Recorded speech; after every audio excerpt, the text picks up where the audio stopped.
Զանգեզուրի պղնձամոլիբդենային կոմբինատը նախատեսում է կառուցել ամբողջովին նոր ու համեմատաբար մեծ տրամագծով պոչատար խողովակաշար։ Բացի այդ, ձեռնարկությունը ծրագրել է նաև կառուցել մասնակի շրջանառու ջրամատակարարման համակարգ։ Այս երկու խոշոր նախագծերը կոմբինատի արդիականացմանն են ուղղված։ Կոմբինատում նախընտրել են ոչ թե հին ու մաշված խողովակաշարը մասշտաբային հիմնանորոգել, այլ կառուցել լիովին նոր պոչատար խողովակաշար։ Վթարների ռիսկը նվազեցնելու համար որոշում է կայացվել նոր խողովակաշար կառուցել, արդեն 1200 մմ տրամագծի,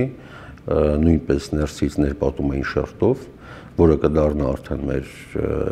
կդառնա հիմնական խողովակաշար։ Տրամագծով ավելի մեծ ու գործողի համեմատ որակյալ պոչատարը կհամարվի հիմնական, այլ ոչ թե պահուստային, նշում է կոմբինատի տեխնիկական տնօրեն Արման Վարդանյանը։ Մենք այժմ այդ ջուկերային անցումների հատվածներում ունենք 3-ական խողովակաշար, մեկը դա հիմնական խողովակաշարն է 1000 մմ տրամագծով, որոնք ներսից պատված են հատուկ կայուն նյութով, ներպատումով, որը թույլ չի տալիս, որպեսզի խողովակաշարը արագ մաշվի։ Իսկ մնացած երկու խողովակաշարը դա 2-700 մմ-անոց խողովակաշարեր են, նրանք այժմ մեզ ծառայում են որպես պահեստային։ Երբ որ հիմնական խողովակաշարը վերանորոգվում է կամ վթարը տեղի ունենում, այդ ընթացքում այդ երկու խողովակաշարերը ծառայում են որպես հիմնական խողովակաշար, մինչև որ վերանորոգումը կատարվի։ Հիմիկվա պահեստային խողովակաշարերը 700 մմ-անոց արդեն դեմոնտաժ կանեն, քանի որ նրանց կարիքը էլ չի զգացվի։ Պոչանքը ֆաբրիկայից մինչև պոչամբար ինքնահոս եղանակով հասնում է 34,5 կիլոմետր երկարությամբ ձգվող պոչատարով։ Այն անցնում է խիստ կտրտված խորը կիրճերով, թունելներով ու դյուկերներով։ Կոմբինատի պատմության մեջ մեծամասամբ վթարները տեղի են ունեցել հիմնականում դյուկերային անցումներում, դրանց նպաստել է նաև աշխարհագրական բարդ դիրքը։ Ուսումնասիրություններն ու փորձը հաշվի առնելով մասնագետները ընտրել են առավել բարդ թեքություններով հատվածները։ Նոր խողովակաշարը կկառուցվի հանքարդյունաբերության ժամանակակից չափորոշիչներով եւ բարձր սեյսմակայունությամբ։ Հաշվի առնելով, որ ամենառիսկային հատվածները ջուկերային անցումներն են, նախկին խորհրդային ժամանակներում այդ երրորդ ջուկերից ազատվել են նոր թունել կառուցելով։ Եվ եղել է նման ծրագիր նաև երկրորդ ջուկերից ազատվելու համար, այդ ծրագիրը կիսատ է մնացել խորհրդային միության փլուզման հետևանքով, այժմ մենք նաև ցանկանում ենք վերականգնել այդ ծրագիրը։ 34,5-ից ընտրված մի քանի կիլոմետրի հիմնանորոգումը կբավարարի բնապահպանական խնդիրներից խուսափելու համար, նշում է Արման Վարդանյանը։ Նախատեսում ենք վերակառուցել այդ 34 կիլոմետրից մոտ 5 կիլոմետրը, 4-8 կիլոմետր։ Դա այն հատվածներն են, 3 հատված են, որտեղ պոչատարը անցնում է խորը կիրճերով, ձորերով, եւ հետեւաբար հնարավորություն չկա անցկացնել վաքերի միջոցով, այդ պատճառով այդ հատվածներում անցնում են այսպես կոչված դյուկերային անցումներով։ Կառուցվելիք նոր պոչատար խողովակաշարը կունենա արտահոսքի ռիսկից պաշտպանության լրացուցիչ համակարգ։ Այս փաստը շրջակա միջավայրի վրա հնարավոր ազդեցության նվազեցման ևս մեկ երաշխիք է։ Եվ քանի որ տրամագիծը մեծացնում ենք, հետեւաբար արագությունը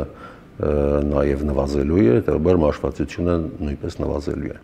Հաջորդ բնապահպանական կարևոր նախագիծը մասնակի շրջանառու ջրամատակարարման համակարգն է։ Խտացուցիչ կոչվող նոր կառույցը նպատակ ունի առավել արդյունավետ դարձնել արտադրությունում ջրի կառավարման ծրագիրը։ Զանգեզուրի պղնձամոլիբդենային կոմբինատը 1 տոննա հանքաքարի մշակման համար բնությունից վերցնում է 2 խորանարդ մետր տեխնիկական ջուր։ Կորզումից հետո հանքաքարի մնացորդներն ու տեխնիկական ջուրը միախառնվելով վերածվում են խյուսի եւ հոսում դեպի պոչամբար։ Իսկ նոր խտացուցիչը գործընթացը առավել արդյունավետ կդարձնի։ Տարեկան վերամշակում ենք 22 միլիոն տոննա հանքաքար, նշանակում է, որ տարեկան բնությունից վերցնում ենք եւ ուղարկում ենք պոչամբար մոտավորապես 45-46 միլիոն խորանարդ մետր ջուր։ Մեր նպատակն է այդ ջրի մի մասը հենց հարստացուցիչ ֆաբրիկայի մոտ վերցնել խյուսի մեջից եւ նորից հետ ուղարկել ֆաբրիկա օգտագործել վերամշակման համար։ Խյուսը խտացնելու ենք մինչև 40% ջուրմասնիկներ, ինչը կնշանակի, որ տարեկան մոտ 12-ից 15 միլիոն խորանարդ մետր ջուր հենց ֆաբրիկայից դուրս գալուց հետ կվերցնենք եւ հետ կուղարկենք ֆաբրիկա, կօգտագործենք եւ դա չի գնա